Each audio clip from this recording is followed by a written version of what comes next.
The Match Ball. Hello there. Welcome to The Match Ball. Dan, Michael and Rob with you, having lived through that routine 3-0 win, as I predicted. Show is brought to you with Levi's Solicitors, by the way. levisolicitors.co.uk/the square ball. Thank you to Levi's for their support. You can get a 10% discount on your legal fees. That wasn't that much fun up to a point. After that, all fine, wasn't it? I feel like we're going to probably do quite a lot of complaining for a 3-0 win that probably, realistically, puts Watford out of the picture now.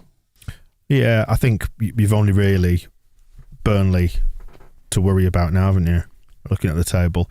They need to win all three of their games in hand and then outperform us for the rest of the season. And I'm fully aware we've got 3 really difficult fixtures coming up. But points-wise, should be enough, shouldn't it? Should I feel like I'm on the verge of a panic attack? Because it feels very, very stressful. I mean, as much as I'm kind of making light of the fact that I did predict a routine 3-0, which it looked routine in the end, but it wasn't up till that second goal. I will confess to, I spent the most of the second half. I was sat in the office for a bit. I went and hid in the toilet for a bit. I had a sit-down wee, which was very nice, but I sort of followed the game on my phone. It's because obviously watching in here was slightly behind real life, so I can sort of watch it on Twitter. It's like watching in... You don't have to. Just put your phone down. Watching on teletext in the olden days. You kids living on your phones. And then I was just sat in the office, just having a little something to eat, something to drink. Didn't enjoy that at all. It was hard work, but we're grinding, aren't we, as Jesse might say. What you said, I wrote down what you said at the start of the game because I knew you'd be wrong. You said, I think this is the day it clicks. And didn't it? No, it did not. First clean sheet in how long, sorry? A long time, admittedly. But Watford never score at home, do they? No, I mean, fundamentally, Watford are not a very good side, are they, Rob? They're absolutely terrible. It reminded me a bit of the Norwich away game earlier in the season when we made really hard work of it and we required a bit of Rafa magic and Rodrigo to make the most of. Well, it was some terrible goalkeeping against Norwich. It was some terrible defending today. But it felt like with the added tension of like the Barnsley home game at the end of the promotion season, where even though we were winning, I hated every minute of that, to be honest. Yeah. The way results have gone this week with Burnley winning, then Everton winning today, and I mean Burnley play Norwich tomorrow as well, which you would assume they would win that. But I mean, it's not guaranteed, is it? But it felt more must win than I probably imagined. I think after the Southampton game, I had it in my head that maybe this would actually just be all right to draw this and it wouldn't be a disaster. Whereas it felt like that would have. Well, yeah, it would have been today if we'd have only drawn that. And having seen them, they're not very good. No, they're terrible. I mean, I thought we were terrible as well for a very long stretch of that game. But at least when it does click, we've got it in us to. I mean, like because when they went through when it was 1-0, and was it not Sarr who went through? It was Dennis. Was Dennis? It was Sarr who had that wild shot that when he was kind of slotted in and on the right hand side. He broke through on the inside right channel, and you thought he's going to put this top bins, and he just punted it into the stand, and that's why they're going down, basically. And the difference is when we got our chances, ultimately we took them. I think maybe they were feeling the pressure a little bit with that one, but unbeaten in the Lilac. Okay, good. Among other things, but yeah, I think if Everton are funny, right? I watched that game earlier on. They weren't great, were they, against Man United? No. And yet, if they'd have, so they won this. If they'd have just done the decent thing and won on Thursday, if they knew they were going to beat Man United, it would have made today a lot more relaxed, I think. Yeah, if they'd beaten Burnley, I'd pretty much be saying it was done at the bottom. I think Burnley would have been too far back, but as it is, they're still hanging around. Yeah, that's true. So they would have been on, if Everton had won them in 21 points, yeah, it would have been pretty much done and dusted, wouldn't it, I think? You would have thought so, but Everton didn't have the decency to do it. I think that's why it felt so tense today, because we kind of said on the pod earlier in the week that we were kind of expecting us to drop points just because it feels like that kind of season where it's going to drag on and on and on. So then seeing Everton win before we kicked off and seeing how we were playing, it felt like, oh, right, it's going to be one of these days, is it? Cool. Have we figured out what the new song is yet, by the way? Because we have an American tweeter who, I think the tongue may be firmly in cheek here, saying, American here, what is the new chant that our franchise's fans were singing at today's soccer game? Yeah, I couldn't work it out. Was it Rodrigo? It sounded like to me. Yeah, I'm not sure if part of it's that and there's another bit. I don't know. It's only quite good anyway. Maybe he's earned himself a new song now because he's suddenly become a footballer.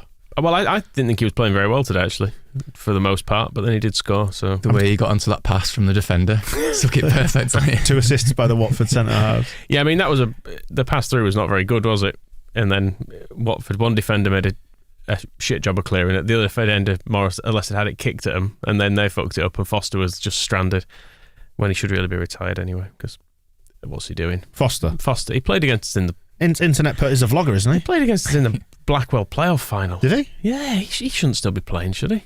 Mm. It should be illegal. They should recruit a regen like the rest of the Watford players. I know we're dead happy with the result, so what do we have to say about the style of it and the performance? It wasn't comfortable, was it? There was a style? It was shapeless, wasn't it, for a lot of it? There was the conceding of possession is something we're going to have to get used to. And I know we'll probably retain better possession when the tactics have had time to bed in, and maybe we've got some more players who can play the system or whatever.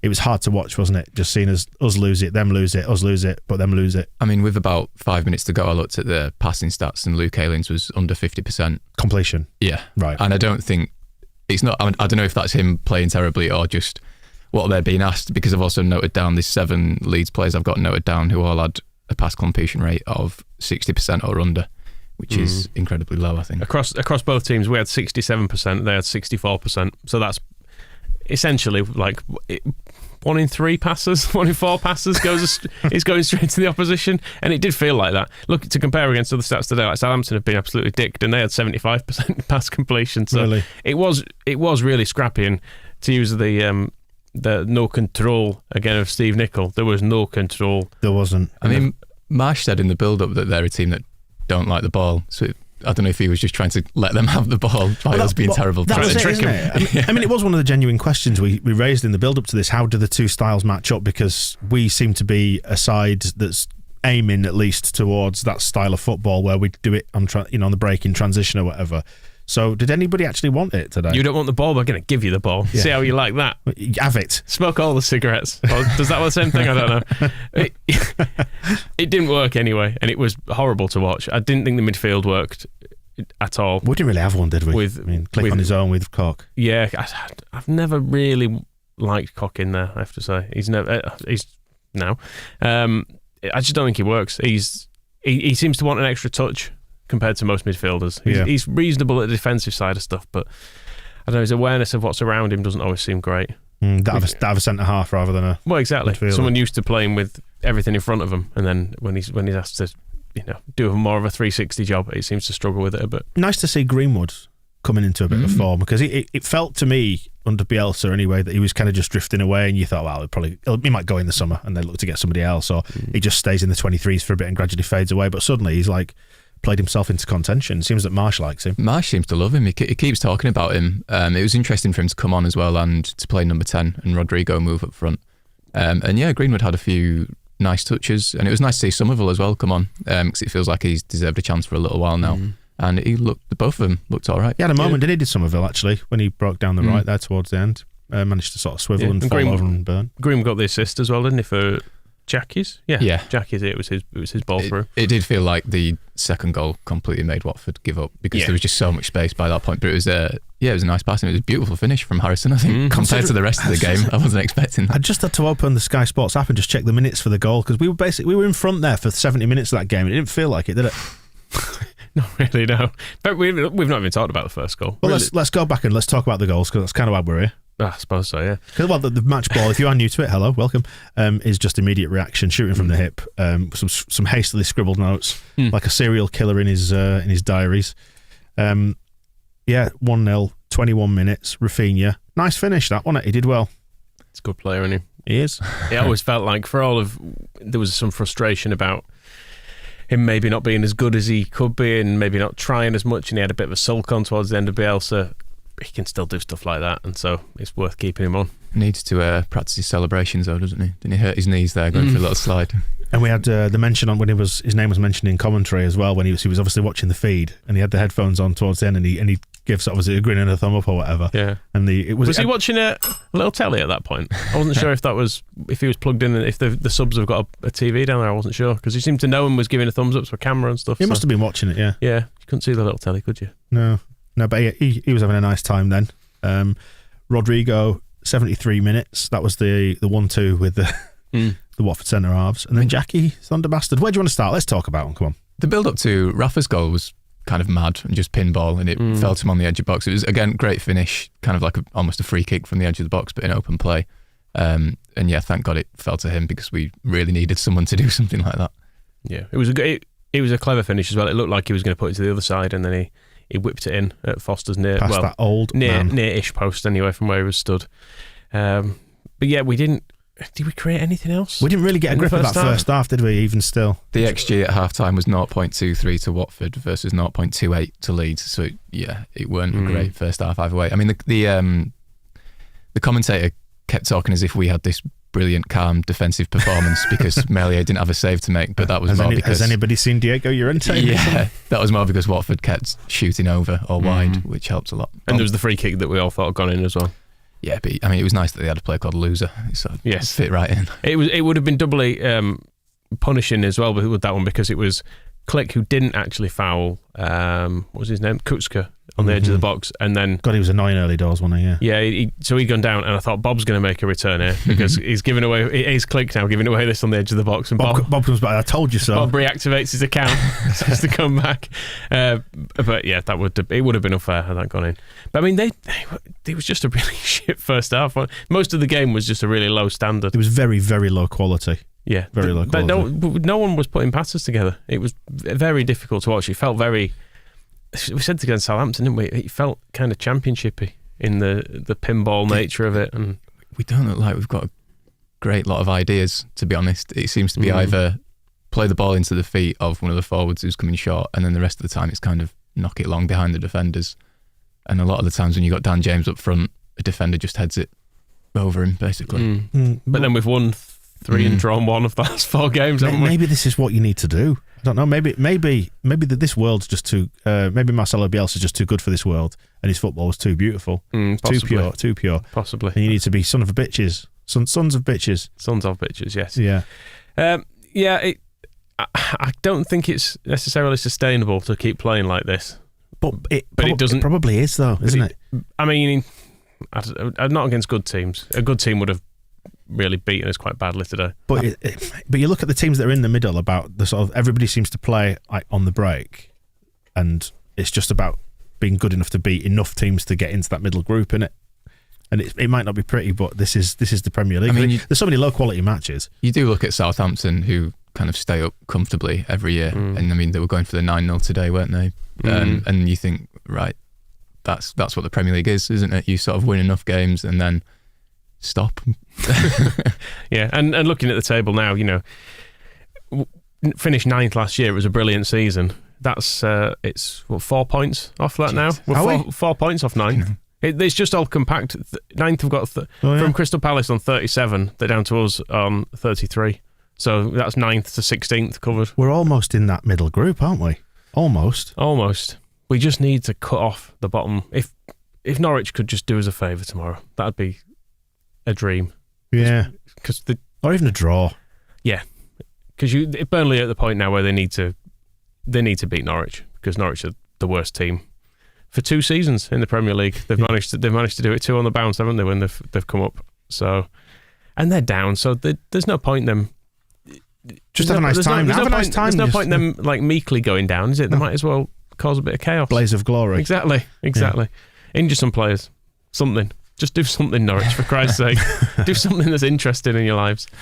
Yeah. That's weird, isn't it? We're only a point off Newcastle, 3 off Southampton, 3 off Villa. Yeah, level with Brentford now. That's crackers. So the table looks fine. It's weird. I think events of this week with Burnley beating Everton and then Everton beating Scum, it makes it feel somehow worse than it actually is. Because actually, look at it and it looks really comfortable. In previous seasons, if I was a fan of someone else, I would be saying Leeds look safe now. Yeah, but I don't feel safe. I mean, even Roy Hodgson was saying in the build-up to this, wasn't he? Like his pre-match press conference, he was saying that Leeds have basically pulled away from the relegation zone now, and probably look like they're going to be fine. So that's good for them. But why do I feel so terrified? I'm the same. I think it's just the nature of things at this end of the table, isn't it? That even though you run out 3-0 winners, and ultimately it's because they're terrible, and we've got enough within us to force those goals out of them, or whatever it might be.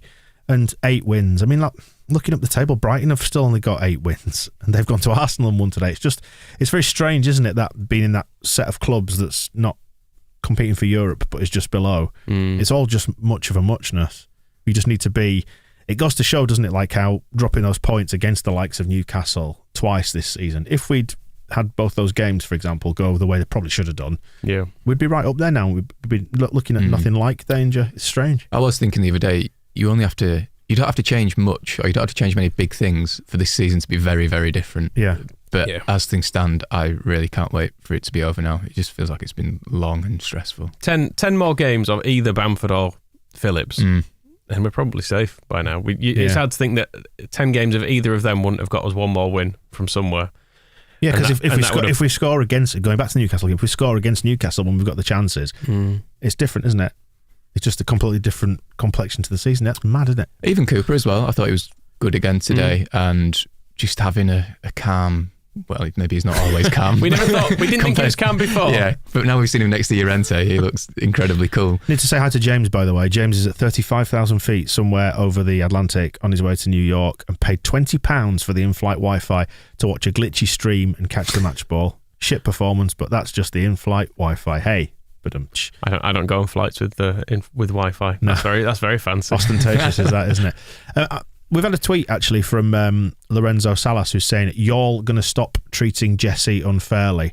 I don't think we're treating him unfairly, are we? I don't think so. I'm still waiting to find out what it is that he does. I'm waiting to be impressed. I think. Which is very entitled of you, Rob. The results are impressive. Yeah, you've got to say we dragged the wins out, and maybe that's what we need to learn as fans when he's talking about like the 100 to 70 stuff. I mean, like it isn't as pretty as we saw under Bielsa, is it?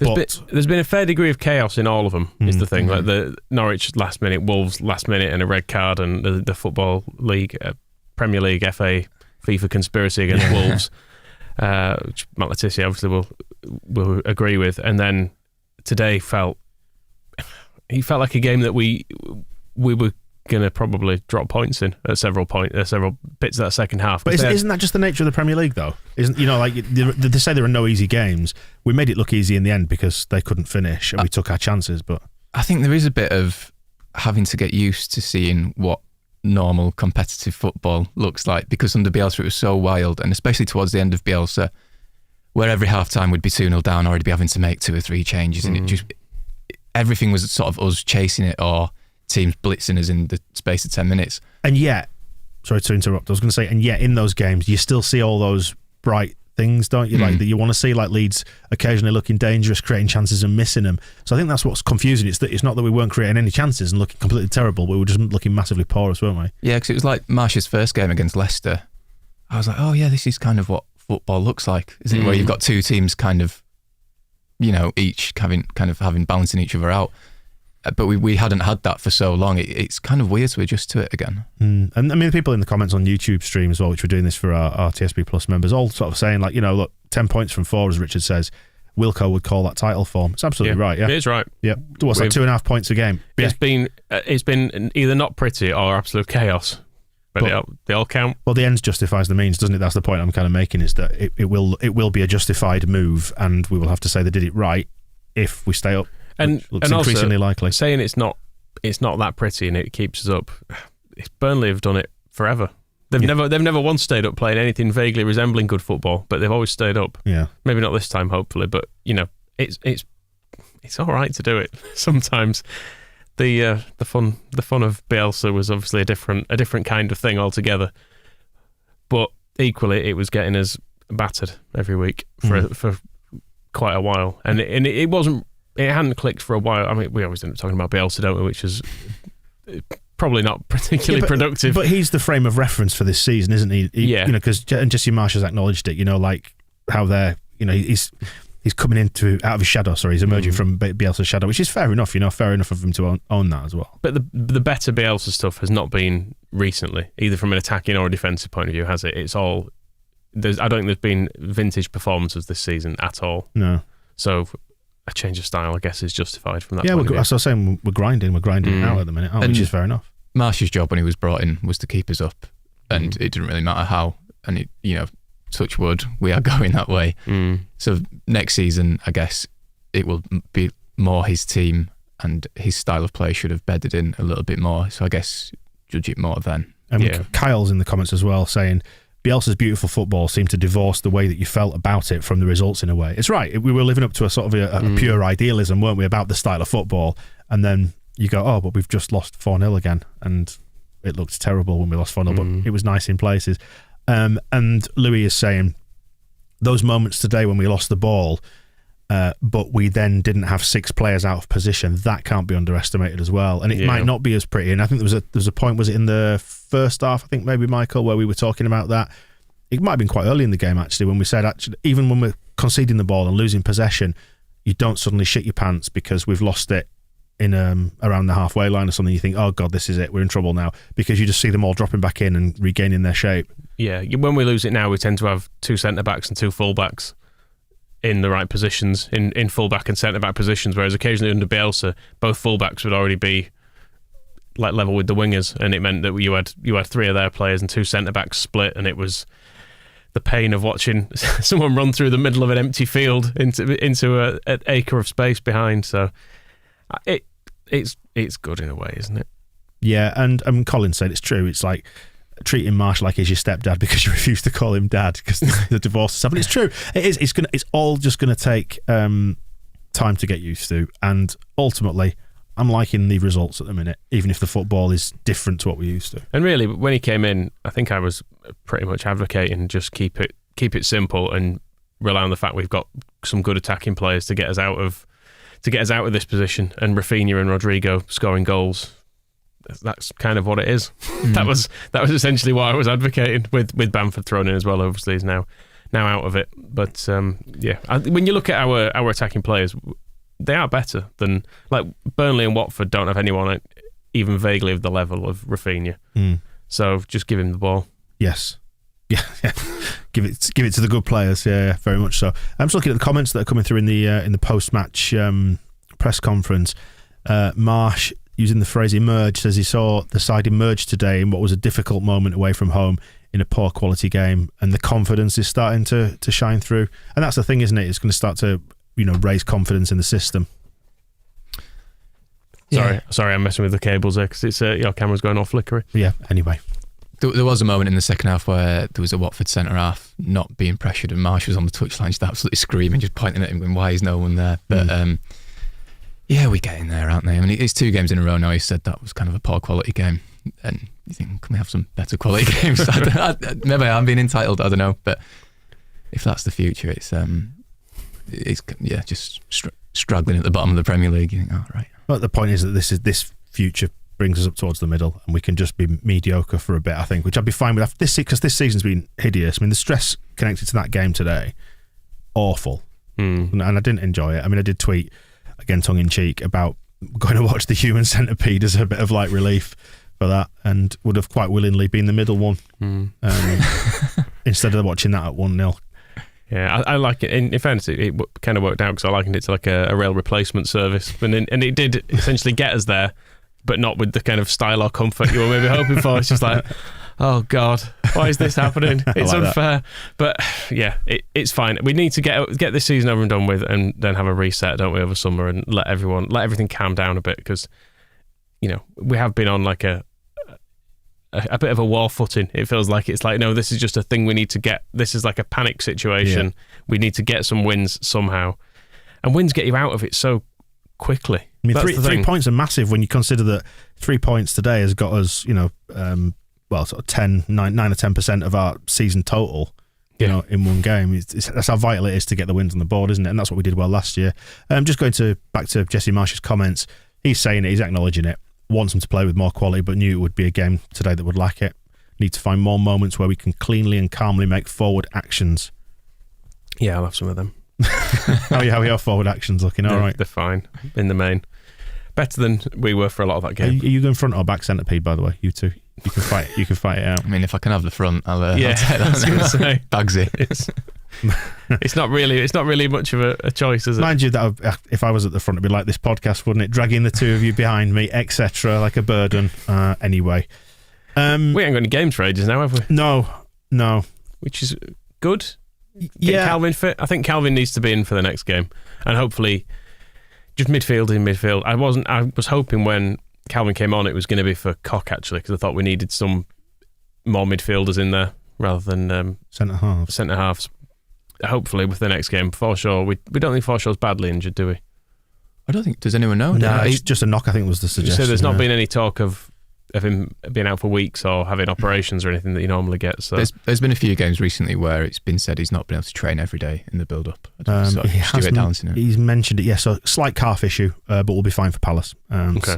He's talking about Meslier and Klaassen as well, saying that Meslier is still feeling the effects of being, that near-death experience with Jimenez.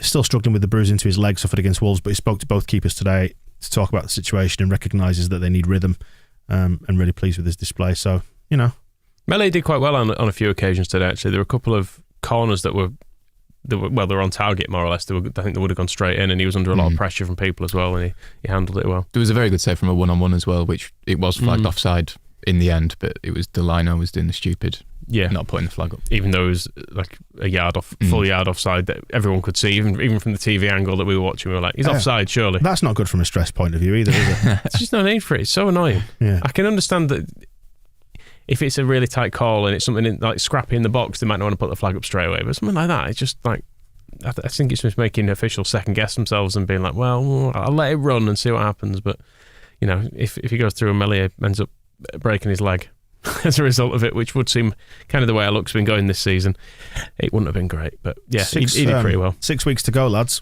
How do you feel about it now? Just want it to end. Just darkness to come. Just want it to end. I mean, who knows? We could be playing Palace, competing for 9th by the time we get round to playing. As Just Foxy has said in the comments, we're 4 points off the top 10. That's one way to look at it, isn't it? Part of me's going to be annoyed if we finish top half now. We've been through all this stress, and it's like, you finished 8th. What's wrong? Yeah, we actually beat last season. Oh God, that will be fun. It is weird that 9th is so close. It's a very split division this year. Shit league, isn't it? Yeah, I get the feeling about 46 points will probably be enough to finish 9th this year, whereas we got did we have 57 points last year or something daft? It was a lot anyway, and still finished there. So yeah, let's. Are you suggesting we should keep it interesting? I mean, can we just end it? Is there not like a points per game? Try not winning again until Brentford or something. Yeah. Just see how it goes. What's the last home game? Because there is a possibility that might happen. I mean, going to Palace, in truth, I know it's absolutely miles off, but we could get something there, couldn't we? It's not beyond the realms of possibility. I know they're having a great season, everyone keeps saying, and they're doing better than I expected, and they're obviously doing well in the FA Cup as well. But they're not many points ahead of us, so they can't be all that much better than us. I don't think that. But this is the thing: is you spend 25 million on a footballer, and you have to get sort of 2 or 3 of them in your side in order to bump yourself up 5 places in the league. Everton have got loads in the shit. But you look at where Palace have invested, and you look at their squad, and there's some good players in there, but you won't say there's loads of them that are like top 4 quality or anything like that, would you? They've just recruited really well with Elise and Eze and stuff like that. There's plenty of flair and attacking players in there, and I do wonder if maybe that's part of it. You're just having enough decent players to bring off the bench to change games, and maybe where hopefully they will look to address it this summer with Leeds, just get a bit more in the way of personnel in there. Three very young centre-backs on the bench. It's been the way for a lot of the season. The commentator actually said he described Leeds as having children on the bench, and then he went, like young players. He corrected himself. No, you're right, with children. We've had Archie Gray on the bench. Yeah, an actual child. Well, there you go. I mean, Popey's just tweeted saying that Marsha said Leeds are not safe yet, still a relegation battle, but today was a massive win and an important step. 4 unbeaten for the first time since the end of last season. Wow. Yeah, beating Watford as well, it does pretty much kill them off, which is nice. It's just about bumping teams off one at a time, isn't it? It was like beating Norwich felt like, okay, we can probably be safe from them now, because they now need a ridiculous run of wins, and Watford would probably need their best ever Premier League run now to catch us. So, and we're also sort of getting into that territory for all of the bottom teams, aren't we now? So nearly, but not quite. But again, we'll welcome the break now until Palace comes around. But if today feels like an important and a good day, I think, doesn't it? In the end. Yes, in the end. But we could do without the stress. And Burnley will have played a couple more times, won't they, by the time we next play? So I think, do you know what? The best way we'll wrap the show up in just a second, but I've got to finish on the tweet that we've just received from Daniel, who's in a heart rate monitor in A&E at the minute. Don't know why Daniel's in A&E. Best wishes if you catch up with this. I don't know if Daniel is actually listening, but as just said, I'm on a heart rate monitor in A&E and had to tell them I'm a Leeds fan as it kept going off. Obviously, they understood. Perfect. Thank you for watching. If you've been on the live stream or watching it afterwards, thank you for listening as well. We will return. Propaganda might be fun. Maybe not so much the Watford lot. They're going to be fairly miserable, which is always good. It's good to indulge in misery, but I think obviously Man United lost to Everton. There'll be angry Everton stuff from earlier in the week as well, no doubt. So. Excellent. Looking forward to that. So we'll return with Propaganda on Tuesday and the main show on Wednesday, and we will speak to you then. See you in a bit. The Match Ball.